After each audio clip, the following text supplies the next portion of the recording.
ফেনী পৌরসভা 18 নম্বর ওয়ার্ড পরিস্থিতি খুব ভয়াবহ। খুব দেখতে বন্যায় নিচের তলা সব বিল্ডিং এর আশঙ্কাজনক ডুবে যাওয়ার সম্ভাবনা বেশি এই মুহূর্তে। এ পর্যায়ে ঘর থেকে কেউ বাড়াতে পারছে না, আমরা সবার বিপদ ঢুকিয়ে আছি। আমাদের বিভিন্ন যে জায়গাগুলো পানি নামার জায়গাগুলো, সেই জায়গাগুলো আমরা ভরাট করে ফেলেছি, যার কারণে এখন মানে বৃষ্টি হলেও আমাদের মধ্যে বন্যার একটা ভয় চলে আসে।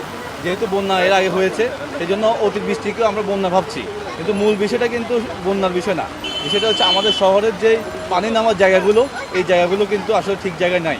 এটা অতিরিক্ত বৃষ্টির কারণে।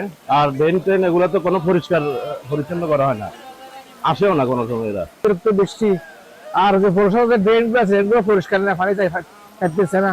স্কুলে গেছিলাম, কারণ স্কুলে মনে করছিলাম আজকে পরীক্ষা আছে, তবে পানির কারণে আজকে পরীক্ষা বাতিল করে দিয়েছে। বাতিল করে দিয়েছে। আমরা সকাল সকাল গিয়েছিলাম, তবে যাই দেখি যে স্কুলে সাথে সাথে খুবই কম। তারপরে আমরা মনে করছিলাম তারপরে পরীক্ষা হবে।